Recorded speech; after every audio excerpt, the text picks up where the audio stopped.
comes down to the challenge, the tragedies in our lives, the pain, the suffering, and all of the negatives, how we label it in our mind and ultimately in our spirit is going to reflect how we handle it. But even before you label it, how you perceive it is going to determine how you label it. So very key when it comes down to trials and tribulations and things that we don't understand. One of the things that we have to do is pause, because if you don't pause, you're going to end up allowing your senses and your emotions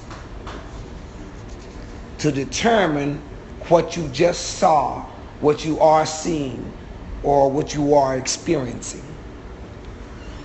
So if your emotions and your mind are the vehicles or the instruments that you use to shape your perception, then that's going to be a different label than if you allow your faith to define it. It's good. Wait, shapes your perception as well. So if you allow your emotions and your logic, which is based upon your experiences and your thoughts, if you allow your feelings and your logic to define what it is that you are seeing, feeling, what's going on in the moment, or what just happened, if you allow those instruments to define it, you will label what it is differently than if you allowed your faith to define those things. So allow faith to define. And so if how we label things in our mind and in our spirit, because ultimately it gets into your spirit largely through your mind, if we allow that to get into our spirit with certain labels, then we are going to act and react based upon whatever label we have put on it. But the label has only come from the perception. Now, this is deep, I understand, but I need you to hear this, because this is very key and important. If you learn how to be in control of what you perceive, then you will also control how it is labeled, and then you will also control how you address it. You've heard the old saying that there are two sides to every story. And then you've also heard there are three sides to every story. There's the side they say, you say, and what is true. But the reality is, in life, you can change your perception on just about any and everything. You can change it. And the truth about it is, we have not learned how to do that. If we look at, I'll give an example. You know, we just experienced outside a leak in the pipe. And so if I come to you and I ask you, is that good or bad? The label we will stick on it is bad. And we base that upon our logic and our experience and our considerations about finances and about how to pay for this and take care of that. Now we got to get somebody else. It's extra work to do all of these things, and a partridge in a pear tree. That is a perception. But let me ask you at the table, if I change the perception, what might I change the perception of that event to that makes it, if not best, better than bad? I know. How can I change the perception of the pipe busted from being a bad thing to at least something better than bad, if I can't go as high as best? I'm glad we called it now before rotting all the floors. There you go. All right. That's good. So I can lift it up a little higher by saying it's a good thing that we caught it now before the water continued to rot out the floors. What else might be a way to make bad better, even though the event itself has not changed? What do God have in mind in causing this to happen just before Bible study? For one thing, Good. That's good.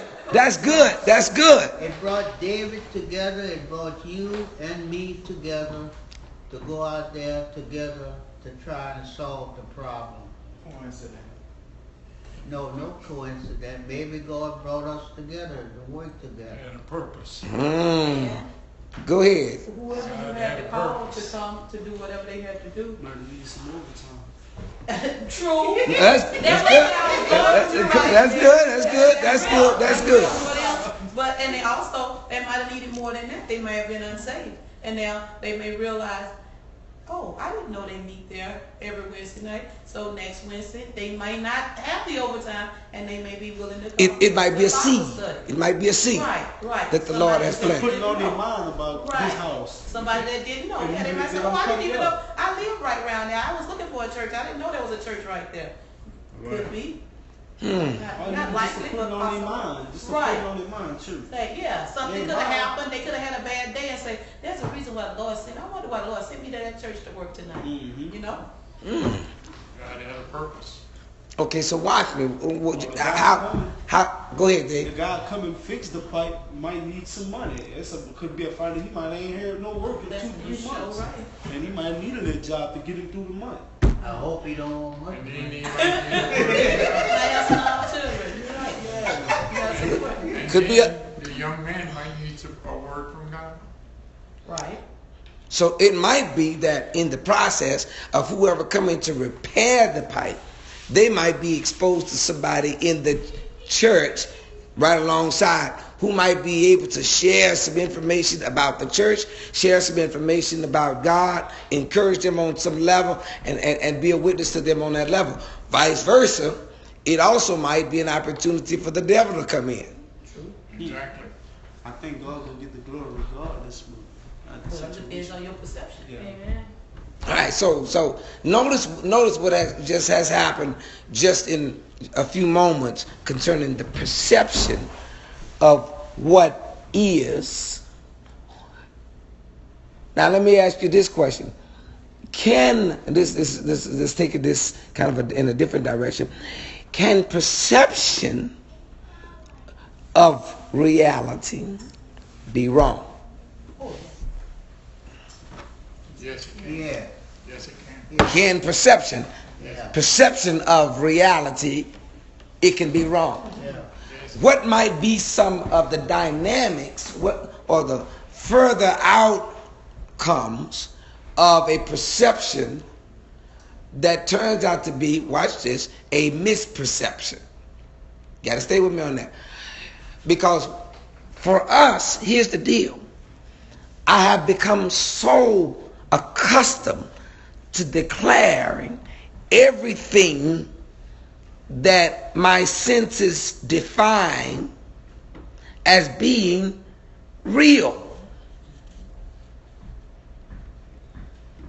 I've become accustomed to defining everything that my senses define. But hold on a second. What is the best definition of what is real?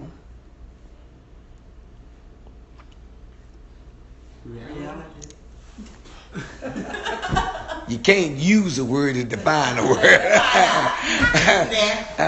What is the best definition of truth?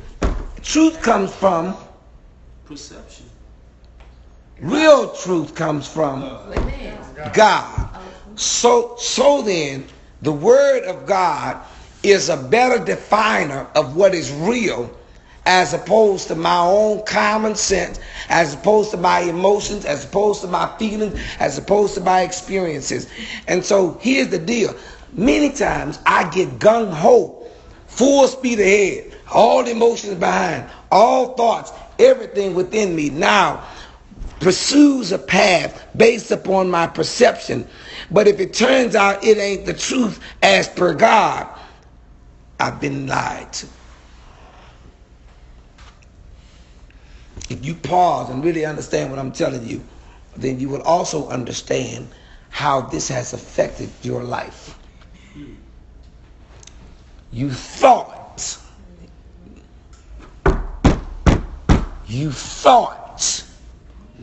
this was real. You thought this was true. You thought this was solid. You thought this was good. You thought this was the way. And then the whole problem was not in the truth, but the problem was actually in your perception of the truth. I'm telling you, I know this is deep, and you got to kind of stay with me on it. Let me take it back to the video. The two young men in the video,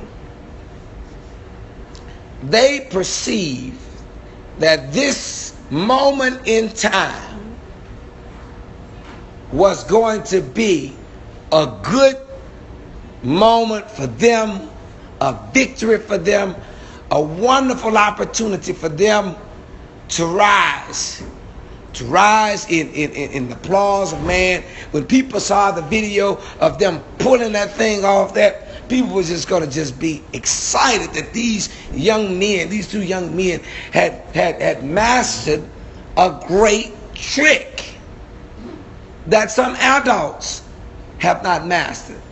And their perception was, after they had practiced this thing and got it down to a science, that they were going to be able to execute this thing. But what they did not know was their perception of what tomorrow was going to hold was wrong.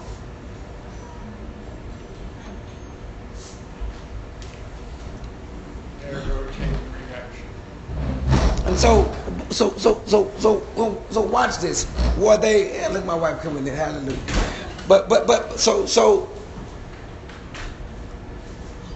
had they known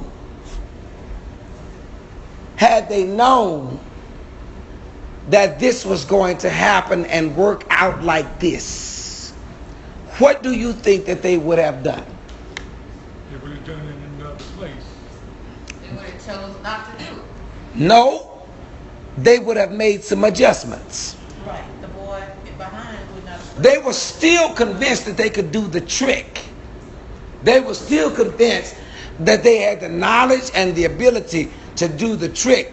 But had they seen the results that were found in the video, then they would have made the adjustments. Oh, help me, Lord. They would have made the adjustments to make sure that the series of events that happened in the video would not have happened.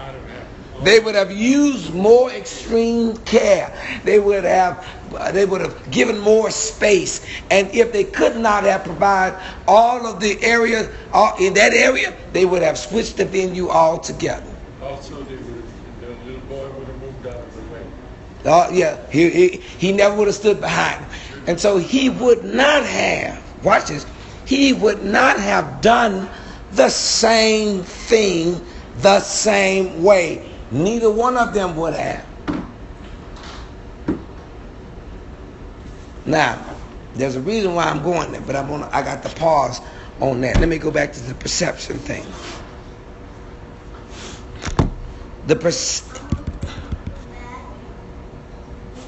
in the processing of this event,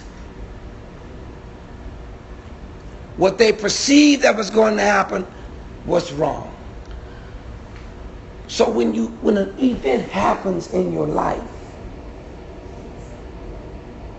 and your perception said this is bad, this ain't good, and then when the enemy comes to you and begin to tell you that this event is going to domino into this event, the little boy is going to get up, he's going to pull the thing, bump into his brother. His brother then was going to fall back and bump into the bookcase, and then the bookcase was going to fall, and there was going to be a great catastrophe. When it happens in your life, watch me. When a bad thing happens, as we call bad and label bad, then the devil specializes in giving us domino scenarios. And now this is powerful. He specializes in giving us domino scenarios, and he declares that these domino scenarios are going to be reality. And once we buy into the lie, then we act and react based upon the fear that comes from the domino scenario. All right, so let me break this down. You on a job, you've been working that job for 5-10 years. Boss comes up to you and tells you out of the blue, we got to let you go. That is a reality. Our mind defines we are now fired. That's a reality. What happens when that happens? First thing you think about is disaster. Hold on. The first thing you do is what? Think. Yes, sir. In my mind. Yes, sir. Yes, sir. Because that's the instant programming that we have, is to think. And so if what we perceive is bad, then immediately we start stinking thinking. Oh. Real talk. Immediately we start stinking thinking. Why, as Christians, including myself, why, when we see something that we label as bad, do we allow ourselves to go into the domino scenario, stinking thinking motion? Because you got to solve the problem, and now you don't have no job. And so tell me more about the stinking thinking that arises from the reality that we've deemed as being so. I don't have no job. I ain't be able to pay no bill. Where the food gonna come from? All that stuff.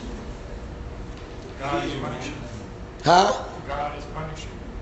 God is what? For something I've done. God is punishing. God has punished me. Yeah, that's good. That's good. We immediately start to think, God is punishing me. What did I do bad? So we start researching the videotape in our mind. And actually, we are not doing the researching.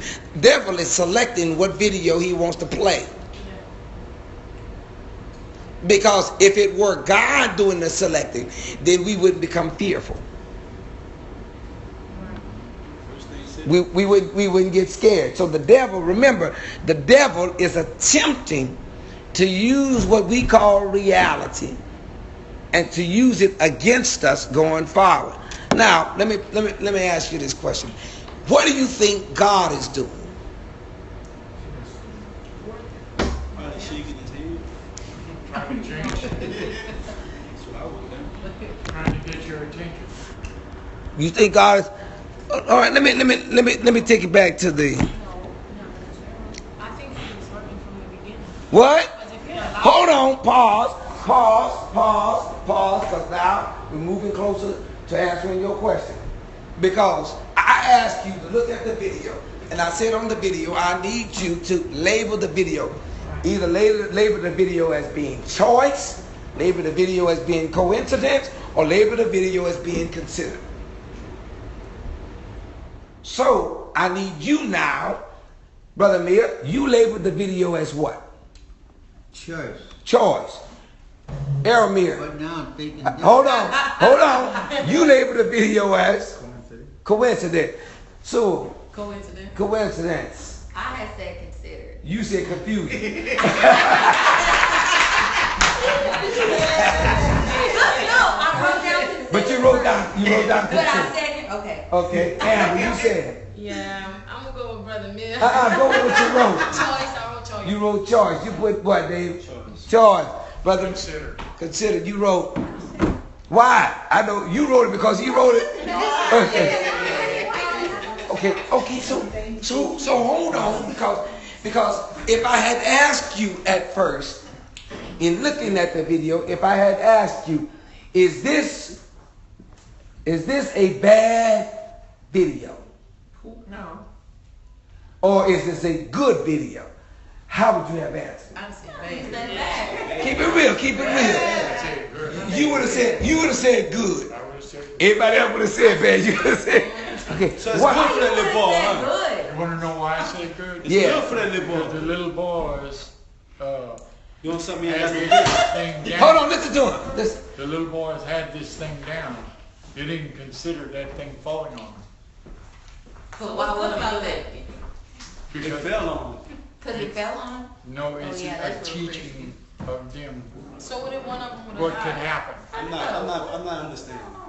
Well, if that TV was Bruh. He said it's good because it taught him a lesson. taught them a lesson. That's what you're saying. I got it. Okay. Amber. I struggle with choosing what I chose, but I chose choice because a lot of things happen on coincidence because of the place we choose by choice, and considered is also by choice too. If you consider the choice, then it won't happen by coincidence. So here's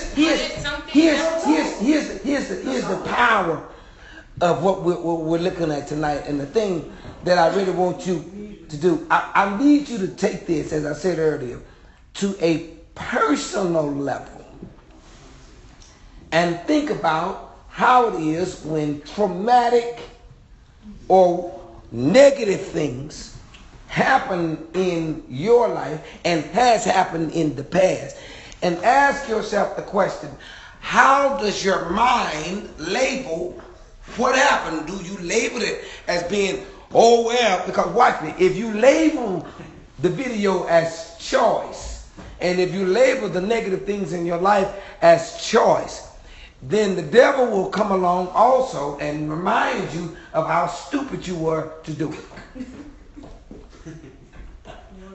Am I right about it? He will come to you, especially the more the damage, Yep.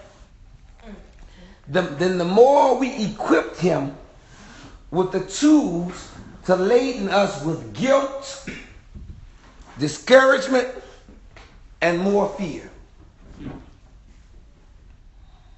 The more. So watch this. I chose to be in this relationship. I chose to walk away from this job. I decided not to get that master's degree. I decided to do this or to do that. And now that it has worked out in the manner in which it has worked out, now I see how stupid I was.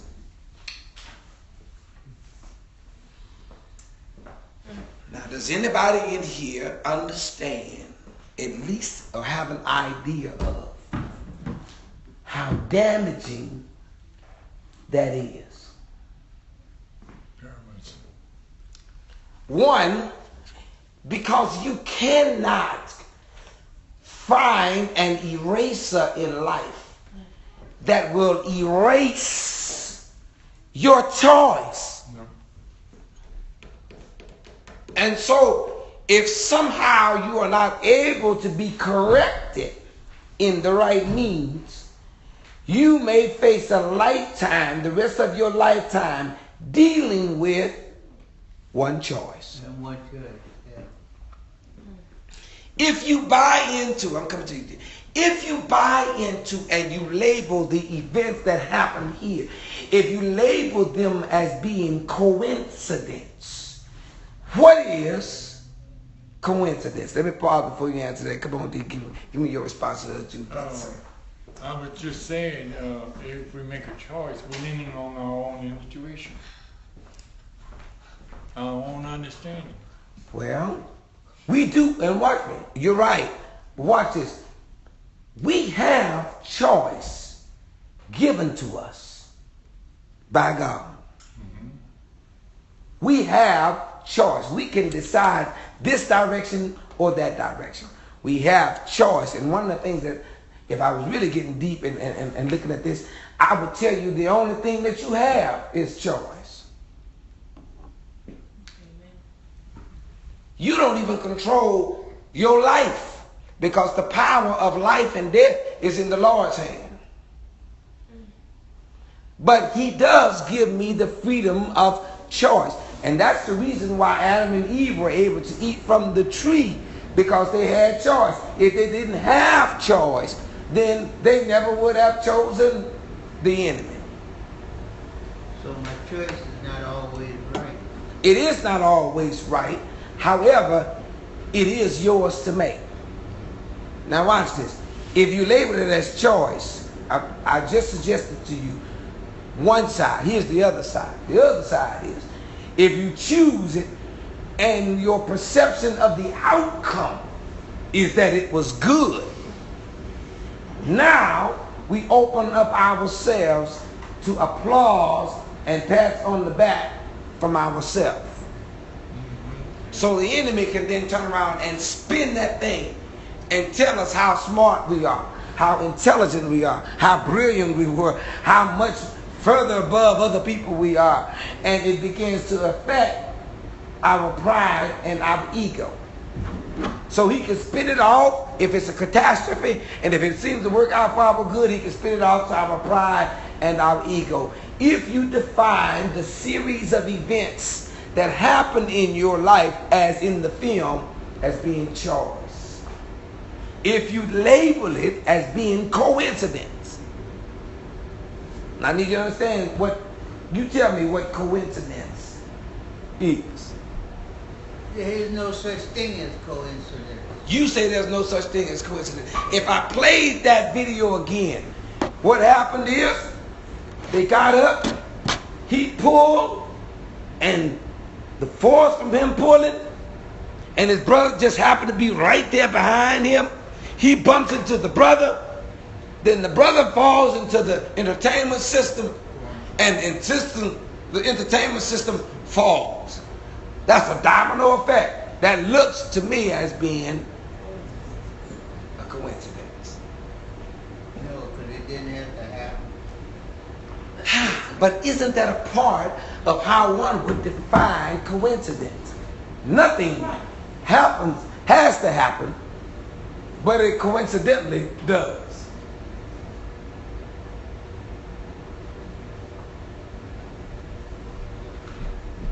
There is no coincidence. You still Something saying happened because something happened because did anybody label it a coincidence? Something happened because Elmir, of something. why did you call that video a coincidence? Like you said, the brother bumped into him, and the entertainment and the TV fell on him. So, because some unforeseen events happen as a result of other events happening. That could have been prevented. Yeah. Come on. I label it coincidence also because I think that coincidence simply means two or more events that occur at the same time. And this happens to be two events that happened at the same time. Now, the results of them was and so expected, but they're like, going to do some math here, watch me on this. In a fraction, you have a numerator and a denominator. Right? So the numerator is, if the denominator is the same, it's still possible for the numerator, the top number, to differ. But each one of the fractions are connected because they have a common denominator. And so in a coincidence, you have some common denominators, but you have some different numerators. In other words, a numerator was when he went back into the board. The common denominator is they were all doing the trick. But then he went back into his brother, and then the brother then goes back into the entertainment system. And then the entertainment system falls. So none of those were planned, but it all happened as a result of a common denominator, is that some boys were trying to do a trick. So a coincidence, sometimes we look and we say, well, there were some coincidences that happened in my life, some unforeseen events that bumped into some other events, some unforeseen realities that bumped into my reality, which changed the course of everything. For example, I was in school. I was getting my degree. I was working on my college degree. I met somebody who I fell in love with. I was in school. I met somebody that I fell in love with, and I got pregnant. And as a result of getting pregnant, I dropped out of school. Because of these unforeseen realities bumping into the reality I was trying to establish, the end result was I did not accomplish what I had set out to do. If life and the things that happen in your life, if you view them and label them as being a coincidence, how then does the devil speak to my spirit through the coincidences? How does the devil speak to my spirit if I look back over my life and see these realities bumping into the reality I'm trying to set up? How do I look at those coincidences? And what does the devil say to me at the end of this drama? Well, you see, there's too many, you can't do it, there's too much obstacles in your way. You can't push it out the way, you can't push that baby coming out the way. Or you can get an abortion, or you didn't have to get pregnant in the first place. So he throws at me guilt, and he says to me that I should have made the choice. Watch this. If we go on into the videotape, and let's suppose that the entertainment system fell on the younger brother, and the younger brother was injured. Let's just suppose that happened. The older brother looks at these series of events that happen, bam, bam, bam, bam, coincidentally, and what do you think he says to himself? I could have stopped it. I could have stopped it. Yeah. I should have planned for it. I should have told him to move out of the way. Watch this, because hindsight ain't nothing nice. There was a point in the video, where the older brother sees the bookcase. He could have stopped it from starting to fall. He could have stopped it from falling. So A, he could have chosen in the moment to launch towards the bookcase and keep it from and at least try to stop it from falling. He could have jumped on his little brother and said, if harm comes, it will first come to me. And I will save my little brother as much as possible. Or at some point he will say to himself, I never should have done this stupid trick in the first place. Exactly. I don't think Come on, in a Shannon. split second time he had enough time to make. When you watch the video, you will see him look at the entertainment Right. system And run. and run. Right. But I think there was think more so than that. But hold on. But you had to believe that even in the midst of that, somewhere in the shallow part of his mind was a thought, my brother is doing that. I would have ran and did that. Yeah. Now, so watch. You're telling me what you would have done. We saw what he did. He got out of the way. and boy, and look, he didn't back up. He literally turned his back. Hey, And it happened to me at work. and man, He told his brother, help yourself. if his I brother got out of the way. if his brother dies, You can say it ain't my he I wanted to see him tumbling in. he is in danger of spending a lifetime struggling with his choice, All he would say was, oops. struggling with the events that happen rapidly. That's cool. And the guilt from that the devil will use to beat him down. Coincidence. If you see what happens as being a coincidence, some very awesome, troubling messages will come into your spirit from what you see as being negative. Let me tell you this. Let me tell you this. The enemy will come to you and tell you at times, depending on the enormous nature of the event, how you perceive the tragedy, the amount of pain, the amount of loss, the amount of guilt, the enemy will come to you and say to you, even this, there is no God.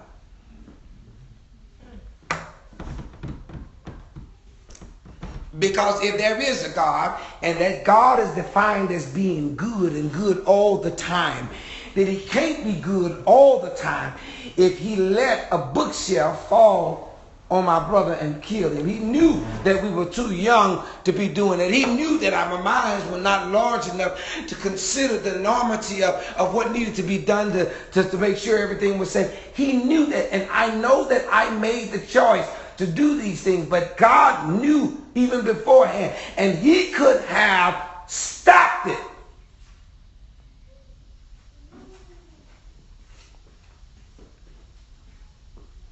So there can't be a God. There can't be a God.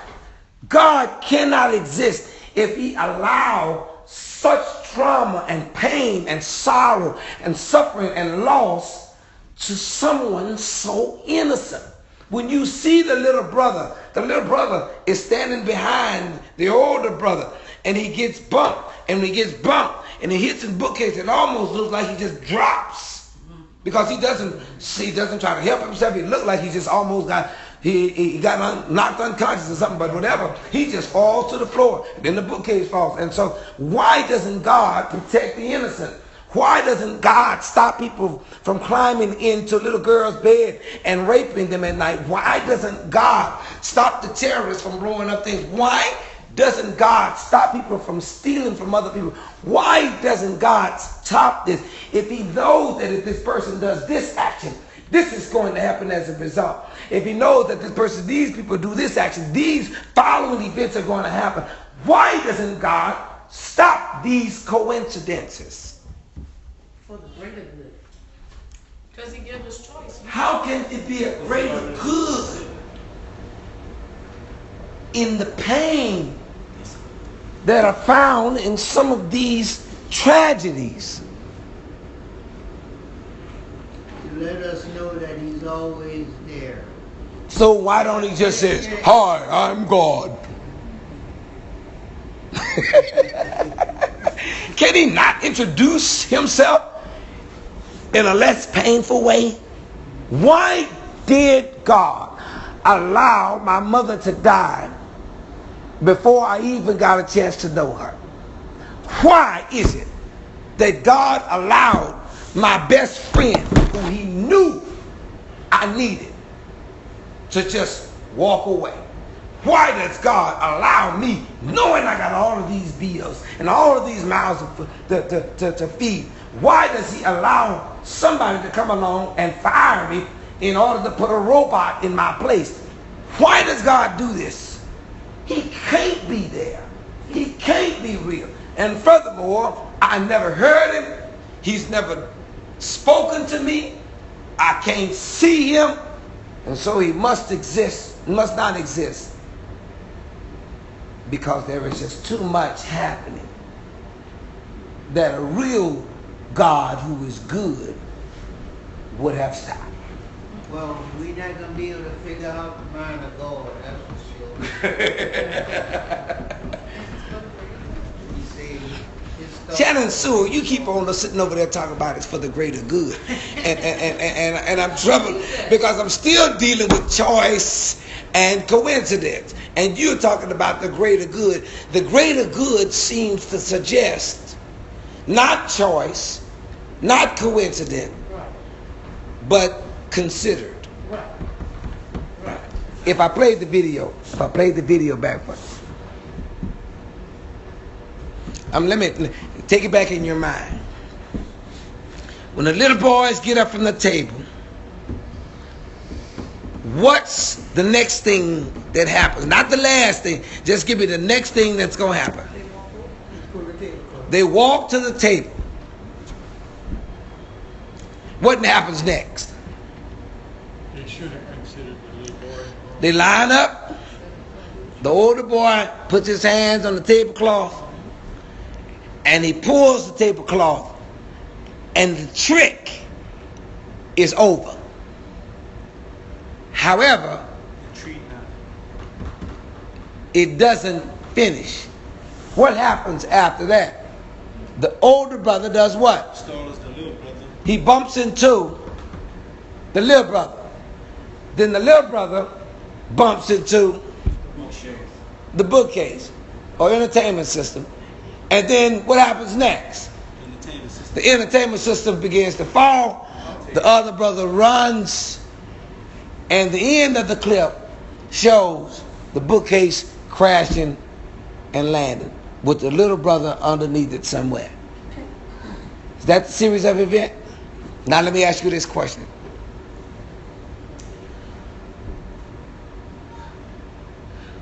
Where was God at the first part of the video?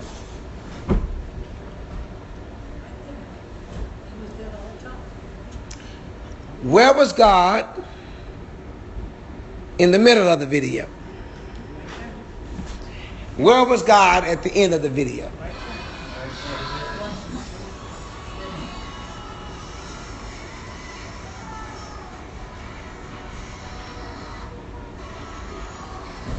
A choice God, if God is choice, if God is, this is going to be kind of deep, if God is relegated as choice,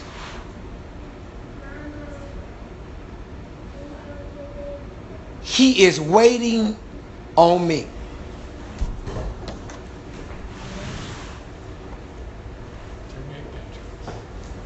If God is a choice restricted God, then He is waiting on me. If God is a coincident God, then that means He is by and large waiting for series of events to occur. If God is a God of coincidence, He is waiting for series of events to occur.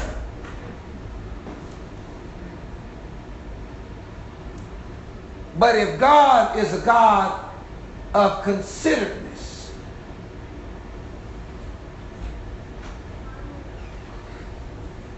watch this. He is already, before they make the choice to shoot the video, He has already ahead of the bookcase fall. Let me break that down. If God is a God of consideration, if God has considered, then considered is past tense.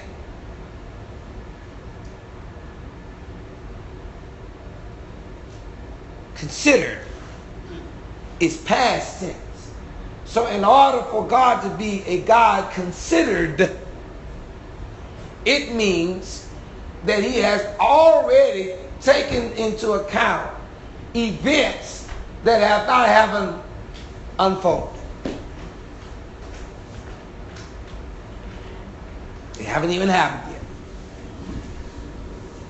Is there any evidence, biblical, that would suggest to us that God is a God considered?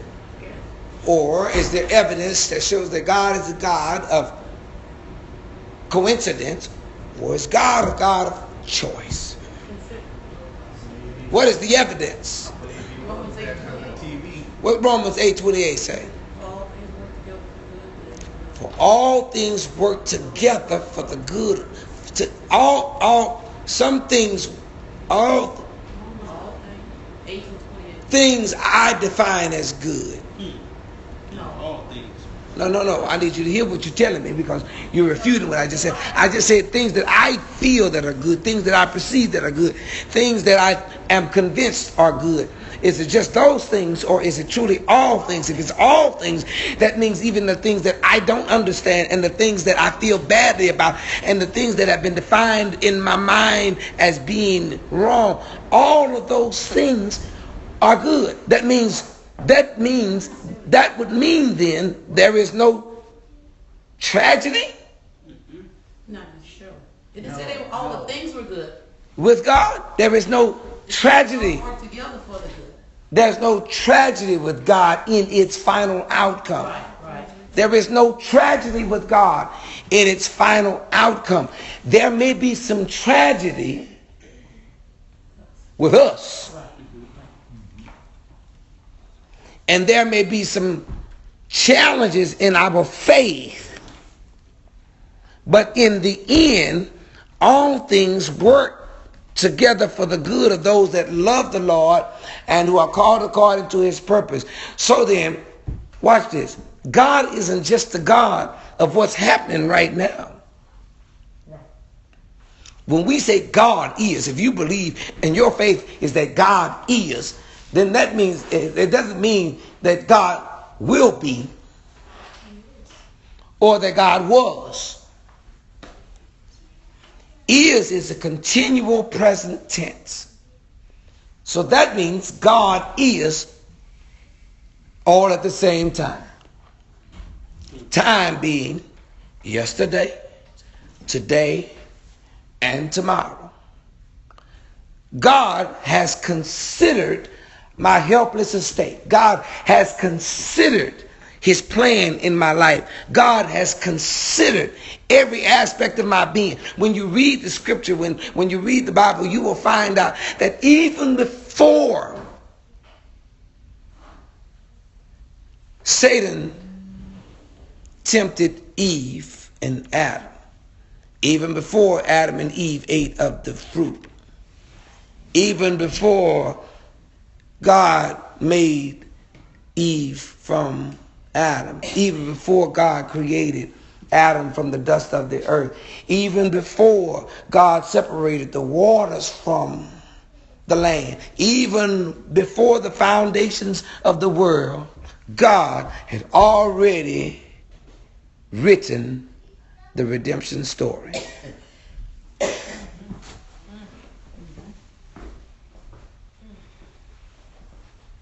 And so watch this, to prove that, when the events occurred, he kicks Adam and Eve out of the garden. Why? So that it wouldn't eat the tree of life. Wow. Yeah. Because if they eat from the tree of life, then they would have to live apart from God eternally.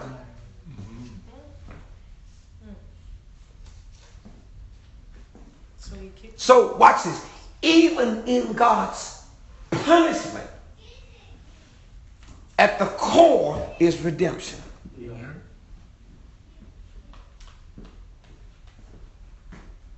So when I look at something as being bad, when I perceive it as being negative, when I see it as being traumatic, and when the devil comes to me and tries to define this worst case scenario domino effect that's going to happen beyond this, at some point my faith has to check me and say, wait a minute, all things work for good for those who trust in God.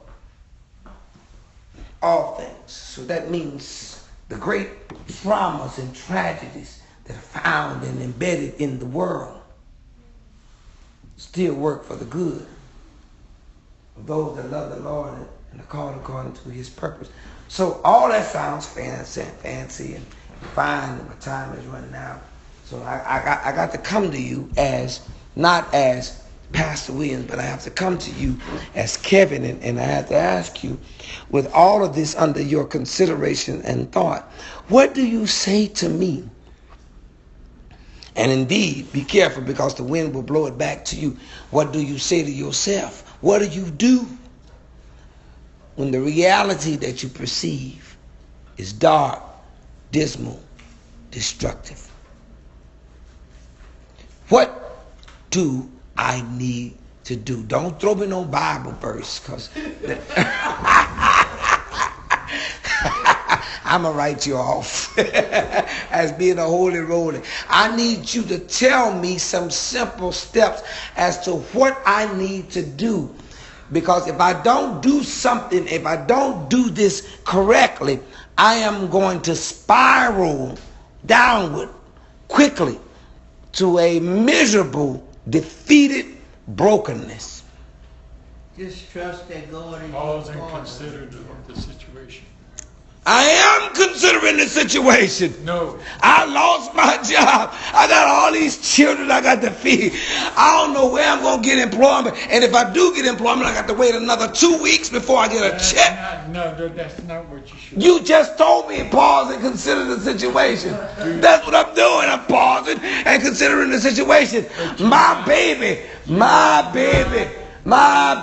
was just diagnosed as having pneumonia. You're not considering what God is saying. Well, he ain't saying a whole lot right now. I don't hear nothing. I hear you. Yes, you hear me. I want to know, what do I need? David, you good at giving some advice, my brother. You got to help The me. key word is trust. Who? Trust in God. That's the key word. How do I trust? Watch. That sounds good. That sounds good, but I'm so addicted. I'm so addicted to trusting fear. That would solve the whole problem. Come on, man. Songwriter says, encourage yourself. So in the midst of the storm, just continue to speak positive things, like Joyce Meyer sing, so that you can praise your way out of it. But how? You help me to understand when you say speak positive. It's hard for me to speak positive when my mental verbals And that's what faith are is. negative. That's what The only thing that I can speak now is fear. So watch what I'm gonna tell you. When you first of all have to notice and identify the train you own. Real talk now. You got to identify the train you own. Listen. My mind is under control, and it ain't under good control. Everything that's coming out of me right now cannot be identified with faith. It can be identified with fear, and truthfully, it can be identified with the fact that I am buying into what my mind is locked into believing is reality. I cannot see, watch this, I'm deceived that's been thrown under the dirt. I can't see that the dirt has purpose. I can't see that because I'm under the dirt. I can't see light because I haven't broken the ground. It's dark. But haven't you been through many dangerous target stands, and hasn't God already pulled you through? Sometimes you have to remind yourself. But see, the devil is sneaky, and you're right, that's a good thing to do. But now I'm going to let you know that the devil is sneaky because he will quickly come to the person who specialized, and I believe all of us in here have specialized at thinking. He will quickly come to you and tell you, but those situations ain't like this situation. Real talk. Those situations are not like this situation. So what? You have to identify the train that you're on, and that's not a hard thing to do. You know you tripping. You know you scared. You know that coming out of you ain't no wellspring of faith. It's fear and frustration. You know that. So when you know that, you have to say it. This definitely ain't God. Because the devil loves to be invisible. And so you have to pause and break his cloak of invisibility and say it right out. Okay, wait a minute. Let me remind myself. Watch me. Let me remind myself I ain't God. So let me ask myself the question again. Do I believe that God is? I got to go back to my basic foundation. Do I believe that God is? Do I believe that God is? If I truly believe that God is, now I got to remind myself, okay, I ain't God. I ain't God, but I believe in God. See, because when you start saying that I believe in God, then that's your faith saying, well, wait a minute, hold on. Let's separate ourselves. Let's remind ourselves that we are finite. And let's be mindful that God is infinite. So then our perceptions, our thoughts, our abilities, our feelings, our emotions, none of those things, while they may constrict us and box us in, God is not limited. And so when you can identify that, one, you ain't God, and that God is, and that number two, right now, God ain't controlling you. He ain't controlling your thoughts. He ain't controlling your heart. He ain't controlling your focus. When you identify that, that by itself is a calling card. Okay, well, we know where we need to go. We know what we need to start doing. We know we need to start turning our focus from fear to faith. And so a part of that is then we start to encourage ourselves with stuff that is outside of ourselves. It's good to be able to go and think about it and say, well, wait a minute, okay, while this situation may be different than any other situation I've been in, God is still the same. And he's able. Sometimes you just have to say it even if you don't feel it. You have to say, he's able. He's able. And then, if you really start praising him. If you start praising him, that's going to be a big key. If you start praising him and praising him out loud and praising him over your fear and praising him over what you see and praising him over what you've labeled as being a reality. If you start praising him, and then if you really get ignorant and praise him for the event that just happened, now the devil is confused. He's confused because he can't use the event against you because you're using the event against him. Remember, when you watch the video, God is. He is. He's not restricted by time. He's not restricted by the series of events. He's not restricted by my choice. God has already done what he's going to do. And whatever he's going to do has ensured that those who love him and are called according to his purpose are going to work out. Things will be just fine. And just fine is not determined on the finite level. It's more defined on the infinite level, which ultimately is all that's going to be that lasts.